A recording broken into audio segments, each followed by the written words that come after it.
Hello friends, nursing philic channel पे आप सबका स्वागत है। आज हम एक और टॉपिक लेकर आपके सामने आए हैं, मेंटल हेल्थ नर्सिंग का ही। तो अभी हमारी मेंटल हेल्थ नर्सिंग की ही क्लासेस चल रही हैं, तो उसी का एक आगे का टॉपिक है। उन टॉपिक के बारे में हम डिस्कस करने जा रहे हैं। तो वो टॉपिक क्या है? Eating disorders. ठीक है, हमारे खाने से रिगार्डिंग जो डिसऑर्डर्स होते हैं, खाने के पैटर्न के रिगार्डिंग जो डिसऑर्डर्स होते हैं, उन्हीं को हम क्या कहते हैं? Eating disorders. So eating disorders are anxiety related disorder. यदि आपको एग्जाम में पूछा जाए कि ईटिंग डिसऑर्डर किस टाइप के डिसऑर्डर हैं, तो वो एंजाइटी रिलेटेड डिसऑर्डर हैं। तो किसके रिगार्डिंग डिसऑर्डर है? वो एंजाइटी रिलेटेड डिसऑर्डर है। ठीक है, तो ईटिंग डिसऑर्डर्स के अंदर मेनली दो प्रकार के डिसऑर्डर्स हम इंक्लूड करते हैं। पहला है एनोरेक्सिया नर्वोसा और दूसरा है बुलिमिया नर्वोसा। ठीक है, एनोरेक्सिया नर्वोसा और बुलिमिया नर्वोसा। देखिए, एनोरेक्सिया का मतलब होता है लॉस ऑफ एपेटाइट, यानी कि भूख का मर जाना, यानी कि भूख का खत्म हो जाना, हंगर का खत्म हो जाना, उसी को हम कहते हैं एनोरेक्सिया। ठीक है, और बुलिमिया का मतलब होता है बिंज ईटिंग। ठीक है, ज़्यादा मात्रा में खाना, उसी को कहते हैं हम बुलिमिया नर्वोसा। ठीक है, और यहाँ पे एक नर्वोसा शब्द आया है, तो नर्वोसा का जो मतलब होता है वो है ईटिंग बिहेवियर डिसऑर्डर। ठीक है, nervosa is nothing means it is eating behaviour disorder. ठीक है, तो ईटिंग डिसऑर्डर क्या है? कि एंजाइटी रिलेटेड डिसऑर्डर है। इसके अंदर दो डिसऑर्डर हम पढ़ते हैं, पहला है एनोरेक्सिया नर्वोसा और एक है बुलिमिया नर्वोसा। ठीक है, तो चलिए दोस्तों शुरू करते हैं एनोरेक्सिया नर्वोसा से। तो इसकी डेफिनेशन क्या है? It is a eating behaviour disorder that are characterised by fat phobia, जिसे हम वेट फोबिया भी कहते हैं, refusal of food and recurrent episodes of exercise. देखिए, एनोरेक्सिया नर्वोसा के अंदर क्या होता है कि ये एक तरीके का ईटिंग बिहेवियर डिसऑर्डर है। ठीक है, जिसके अंदर व्यक्ति को क्या होता है? फेट फोबिया होता है, या फिर वेट गेन करने का फोबिया होता है। यानी कि उसे ये लगता है कि यदि मैं खाना खाऊंगा या खाऊंगी तो मेरा जो वेट है वो बढ़ जाएगा, मेरे अंदर फैट डेवलप हो जाएगा, मेरे में मोटापा आ जाएगा। इस तरीके का फोबिया आ जाता है। फोबिया का मतलब होता है इर्रेशनल फियर। ठीक है, इर्रेशनल फियर, जिसका कोई कारण नहीं है, वो डर, उसको क्या कहते हैं? फोबिया। ठीक है, नेक्स्ट है रिफ्यूजल ऑफ फूड, यानी कि वो खाने को मना करता है। और रिकरेंट एपिसोड ऑफ एक्सरसाइज, यानी कि वो लगातार बार बार एक्सरसाइज करता रहता है ताकि उसको वेट गेन ना हो, फेट ना बढ़े उसके अंदर, उसका वेट ना बढ़े। इस तरीके की उसकी भावनाएं होती हैं। इस वजह से वो क्या करता है?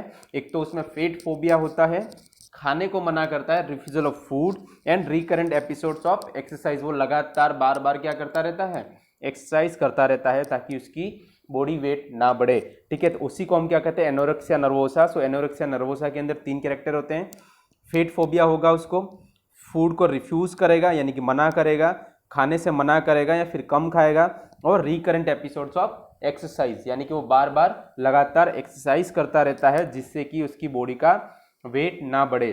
ठीक है, तो ये तो हो गई हमारी एनोरेक्सिया नर्वोसा की डेफिनेशन। नेक्स्ट हम बात करते हैं कॉज की।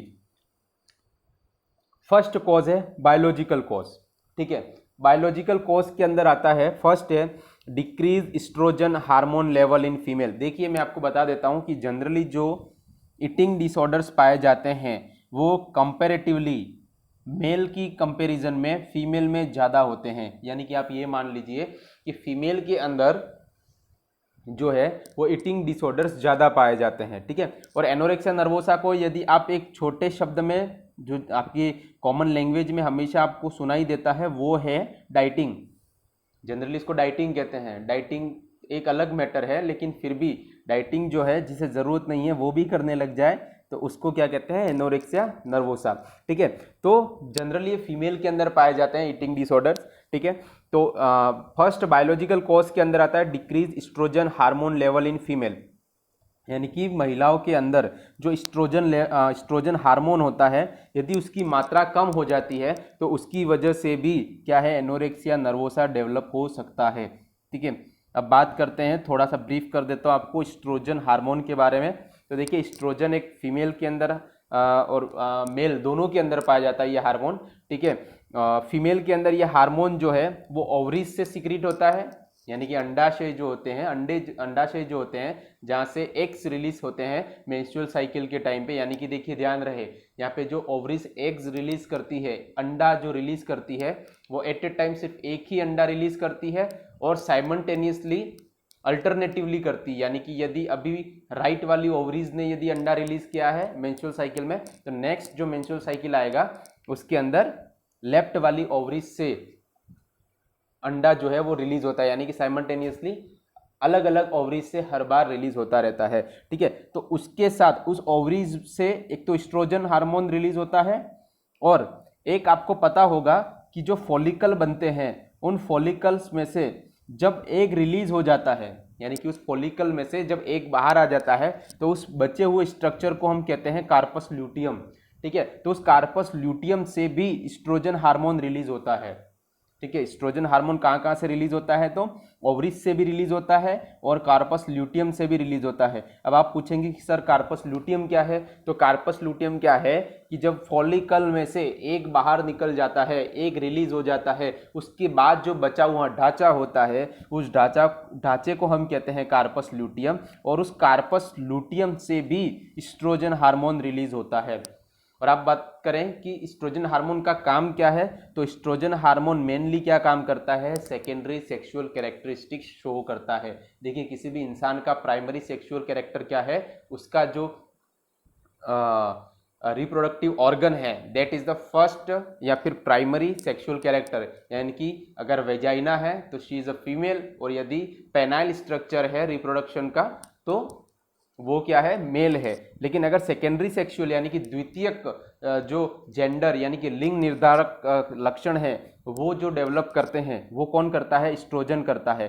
तो फीमेल के अंदर सेकेंडरी सेक्सुअल कैरेक्टरिस्टिक्स क्या है, ब्रेस्ट का बढ़ना, मॉन्स प्यूबिस का आना, ठीक है। इसके बाद ये कह सकते हैं मेंस्ट्रुअल साइकिल्स का डेवलप होना, यानी कि उसका रेगुलेशन होना, ठीक है। तो ये सारे क्या है, एक फीमेल के अंदर सेकेंडरी सेक्सुअल कैरेक्टरिस्टिक्स हैं, ठीक है। तो एस्ट्रोजन ये काम करता है। तो ये प्रायः ये देखा गया है कि एस्ट्रोजन का लेवल, ऐसा देखा गया है कि जब किसी फीमेल के अंदर एस्ट्रोजन का लेवल डिक्रीज होता है तो उस वजह से क्या हो सकता है, एनोरेक्सिया नर्वोसा हो सकता है। सेकेंड है हेरेडिटी, यानी कि हेरेडिटी अगर उसके परिवार वंशानुगत, यदि उसके परिवार में उसकी मदर को, उस पेशेंट की मदर को, फादर को, ग्रैंडफादर को, ग्रैंड पेरेंट्स को यदि इस तरीके की एनोरेक्सिया नर्वोसा की दिक्कत रही है, उनको ऐसा डेवलप हुआ है, तो प्रायः उस जनरेशन में भी हो सकता है, ऐसा देखा गया है, ठीक है। Second one is the physiological cause, ठीक है। देखिए मैंने इसको रेड मार्क किया है, मतलब मोस्ट इंपॉर्टेंट है, ये इंपॉर्टेंट कॉज है हेपेटाइटिस ए, ठीक है।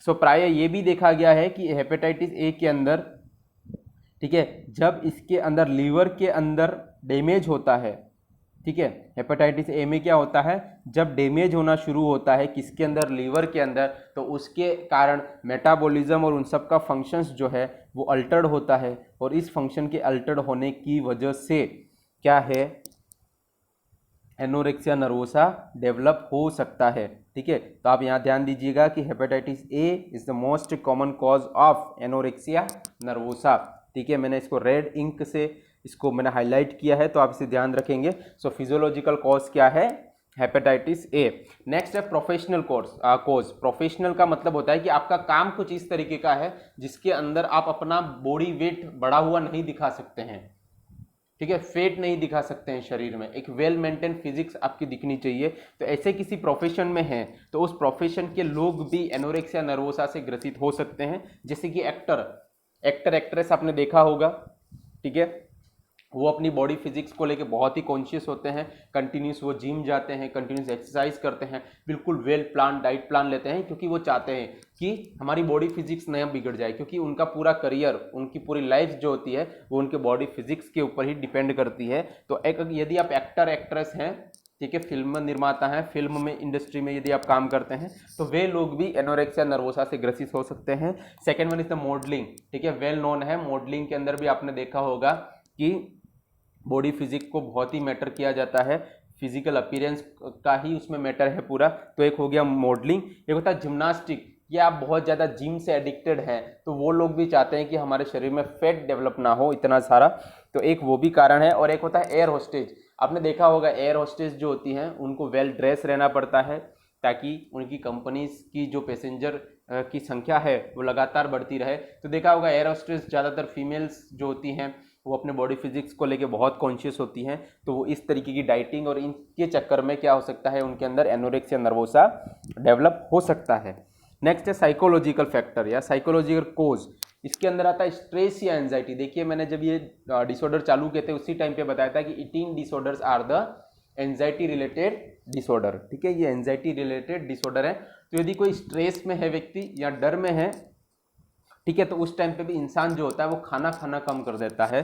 तो एक ये भी कारण हो सकता है।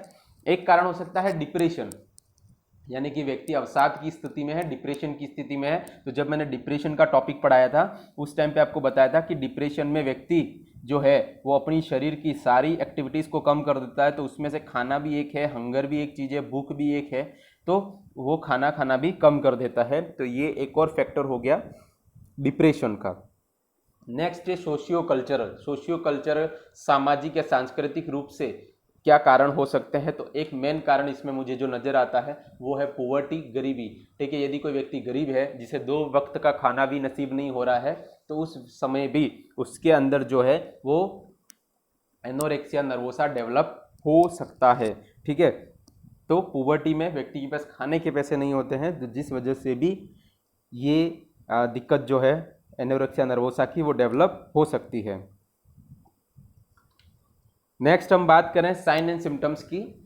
ठीक है, यानी कि ऐसे क्या लक्षण है जिससे हमें लग जाए कि हाँ इस व्यक्ति में जो है कि एनोरेक्सिया नर्वोसा डेवलप हो रहा है या डेवलप हो चुका है।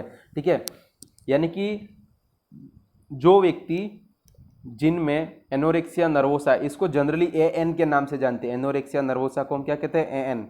यानी कि जिन व्यक्तियों में एएन डेवलप हो चुका है, एनोरेक्सिया नर्वोसा डेवलप हो चुका है, उनका वजन प्रायः नॉर्मल व्यक्ति, साधारण व्यक्ति से 15 से 20% कम होता है। यानी कि इसका मतलब क्या है, इसका मतलब ये है कि मान लीजिए एक व्यक्ति की आयु 20 वर्ष है और उसका वजन 50 किलो है। ठीक है, तो उसी में जो एनोरेक्सिया नर्वोसा का मरीज है यदि वो 20 वर्ष का है तो उसका 15 से 20%, ठीक है, वजन जो होगा वो कम होगा।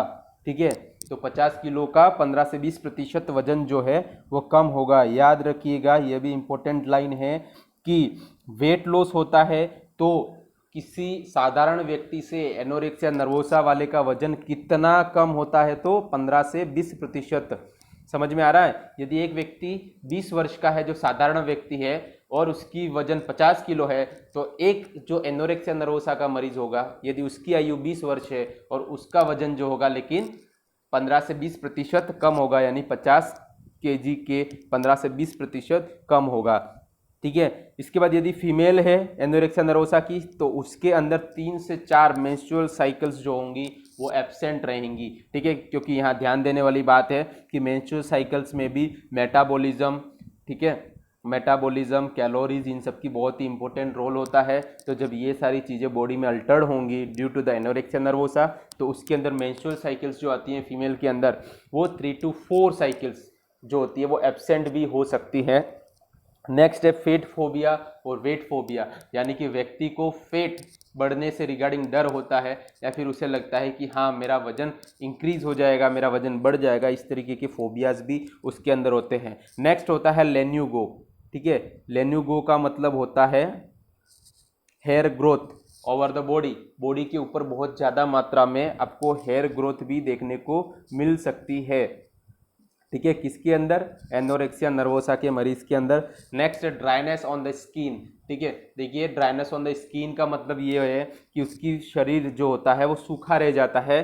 ठीक है, यानी कि ड्राई हो जाती है बिल्कुल स्किन, और इसका रीज़न ये है क्योंकि व्यक्ति एनोरेक्सिया नर्वोसा के अंदर खुद को हाइड्रेट नहीं रखता है। ठीक है, खुद को डिहाइड्रेट कर देता है उस डर की वजह से। तो उस डिहाइड्रेशन की वजह से उसकी स्किन जो है वो क्या हो जाती है, ड्राई हो जाती है। ठीक है, so that is dryness on skin. Next है coolness on skin due to decrease BMR. यदि किसी व्यक्ति की बीएमआर, देखिए यहाँ एक और शब्द आया है बीएमआर, तो बीएमआर का मतलब होता है बेसल मेटाबॉलिक रेट। अब बेसल मेटाबॉलिक रेट क्या होती है कि जब व्यक्ति रेस्ट कर रहा है, ठीक है, यानी कि कोई व्यक्ति कोई काम नहीं कर रहा है, रेस्ट के टाइम पे उसकी बॉडी जितनी एनर्जी एक्सपांड कर रही है, जितनी एनर्जी खर्च कर रही है, उसको हम कहते हैं बीएमआर, बेसल मेटाबॉलिक रेट। ठीक है, तो वो भी इसके अंदर कमी आने की वजह से उसकी स्किन जो है कूल एंड काम रहती है। देखिए हमारे इस बॉडी का जो टेम्परेचर है वो मेंटेन करने में एक मेटाबॉलिज्म का भी इंपॉर्टेंट रोल होता है, क्योंकि हमारी बॉडी में जब मेटाबॉलिज्म होता है तो उस मेटाबॉलिज्म की वजह से हमारा बॉडी टेम्परेचर जो है वो मेंटेन रहता है, क्योंकि हमारी बेसल मेटाबॉलिक रेट की वजह से हमारा बॉडी का टेम्परेचर मेंटेन रहता है। लेकिन जब कोई इंसान खाना कम कर देता है तो उसकी बेसल मेटाबॉलिक रेट जो होती है वो डिक्रीज हो जाती है, कम हो जाती है, जिसके कारण उस व्यक्ति की स्किन जो है वो कूल हो जाती है, ठंडी हो जाती है। ठीक है, समझ में आ गया होगा बीएमआर। बीएमआर क्या होता है कि जब व्यक्ति रेस्ट कर रहा है, आराम कर रहा है, उस टाइम पे उसका शरीर जितनी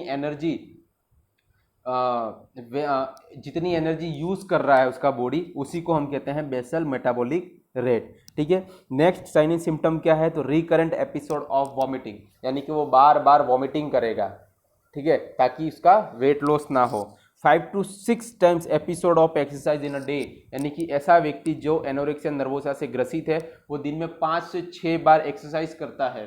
ठीक है, व्यायाम करता है, योगासन करता है। देखिए योग करना बहुत ही अच्छी बात है, लेकिन आप उसको रिकरेंटली यूज़ करते हैं, ज़्यादा मात्रा में यूज़ करते हैं, बार बार करते हैं, दिन में कई बार करते हैं, तो वो एक इनअप्रोप्रिएट एक्सरसाइज के अंदर काउंट होता है। तो जो एनोरेक्सिया नर्वोसा के मरीज हैं वो 5 to 6 टाइम्स एक्सरसाइज करते हैं। Next disorganised body image. Body image का मतलब होता है उसका लुक, उस व्यक्ति का अपीयरेंस जो होता है वो डिसऑर्गेनाइज्ड हो जाता है। उसका रीज़न है कि व्यक्ति खाना नहीं खा रहा है, वो अपने शरीर में कैलोरीज नहीं ले रहा है फैट बढ़ने के डर से।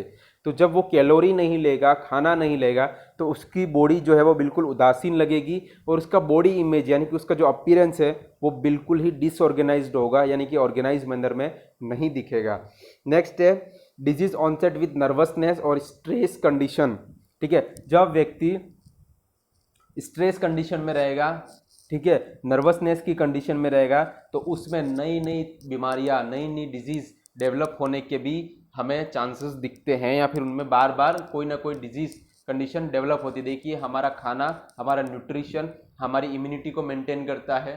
ठीक है, हमारी जो रोग प्रतिरोधक क्षमता है उस क्षमता को बनाए रखता है।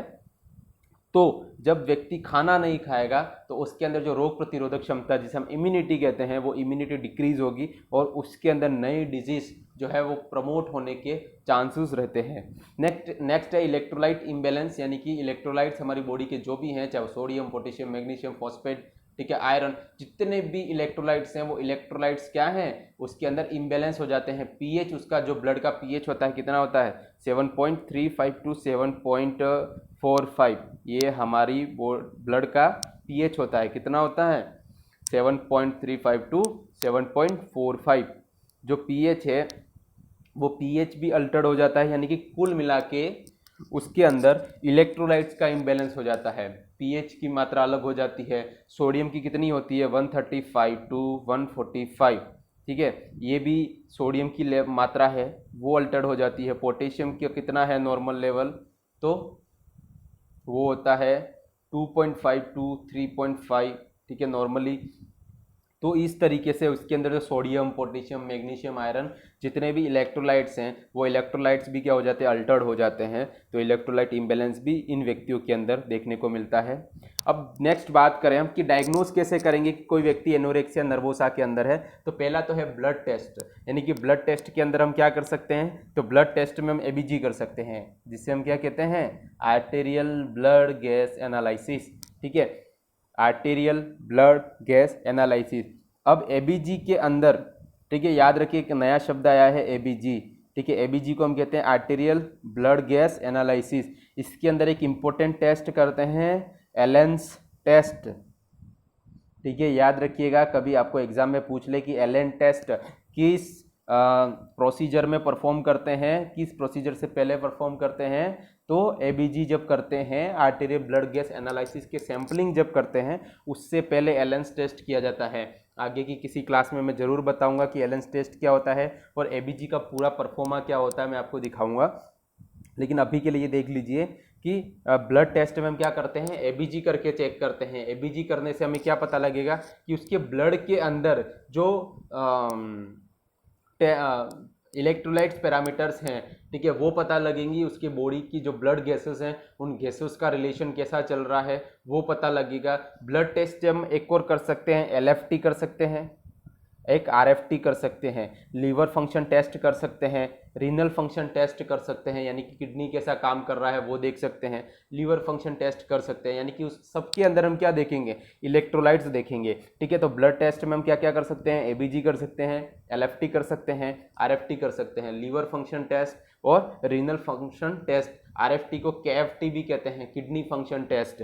ठीक है, दोनों एक ही चीज़ है। तो ये तो हो गया ब्लड टेस्ट के बारे में। नेक्स्ट हम एक हिस्ट्री कलेक्शन का काम भी करते हैं। हिस्ट्री कलेक्शन में हम उससे कुछ सवाल पूछते हैं, जो मरीज है उससे कुछ सवाल पूछते हैं जी। किस तरीके के सवाल पूछते हैं उसके कुछ उदाहरण हैं, जैसे what is the importance of food in your life. हम व्यक्ति से पूछते हैं कि आपके जीवन में खाने का क्या महत्व है। ठीक है, नेक्स्ट हम पूछते हैं do you lost your weight in last 2 to 4 months। हम उनसे पूछते हैं क्या आपने 2 से 4 महीनों में वाकई में वजन कम किया।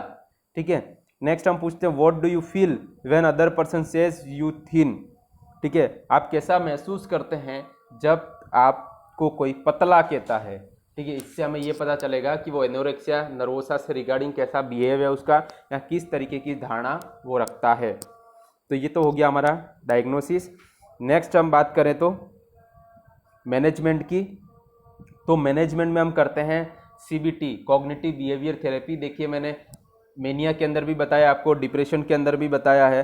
ठीक है, तो कॉग्निटिव बिहेवियर थेरेपी, उसके अंदर हम क्या करते हैं, उसके जो कॉग्निशन जो है, थॉट प्रोसेस जो है, उसको अल्टर करने की कोशिश करते हैं। उसको हम टास्क देते हैं, ठीक है, कुछ ऐसे काम देते हैं, कोई पजल सॉल्व करने के लिए देते हैं, ताकि उसका जो कॉग्निशन यानी कि सोचने का जो तरीका है, वो तरीका जो है हम अल्टर कर सकें। सेकेंड मैनेजमेंट जो है वो है रिलीव फ्रॉम एंजाइटी। देखिए मैंने इस चैप्टर के शुरुआत में ही बताया था कि जो ईटिंग डिसऑर्डर्स होते हैं वो एंजाइटी रिलेटेड डिसऑर्डर्स हैं। तो यदि हम व्यक्ति की एंजाइटी को कम करेंगे, यदि व्यक्ति की एंजाइटी को हम ख़त्म करेंगे, तो सीधी सी जाहिर सी बात है कि उसका जो ईटिंग बिहेवियर है जो अबनॉर्मल हो चुका है वो नॉर्मल स्टेज पर आ सकता है। नेक्स्ट हम बात करते हैं मेंटेन इलेक्ट्रोलाइट्स। हमने अभी पढ़ा था साइन एंड सिम्टम्स के अंदर कि व्यक्ति जो है वो खाना कम कर देता है, तो उसकी वजह से क्या होता है, उस व्यक्ति के अंदर जो इलेक्ट्रोलाइट इम्बैलेंस हो जाता है। ठीक है, यानी कि वो अच्छे से खाना नहीं ले रहा है, यदि वो खाने में नमक कम ले रहा है, ठीक है, जैसे कि हम बात करें हरी सब्जियां नहीं खा रहा है, वो दालें नहीं खा रहा है, ठीक है, तो उसके अंदर जो है वो इलेक्ट्रोलाइट्स जो है वो गड़बड़ हो जाते हैं, इम्बैलेंस हो जाते हैं। तो उसी को हमें क्या करना है, मेंटेन करना है। क्योंकि आपको ध्यान रहे कि हमारे शरीर में जो इलेक्ट्रोलाइट्स होते हैं उनका बहुत ही इंपॉर्टेंस होता है।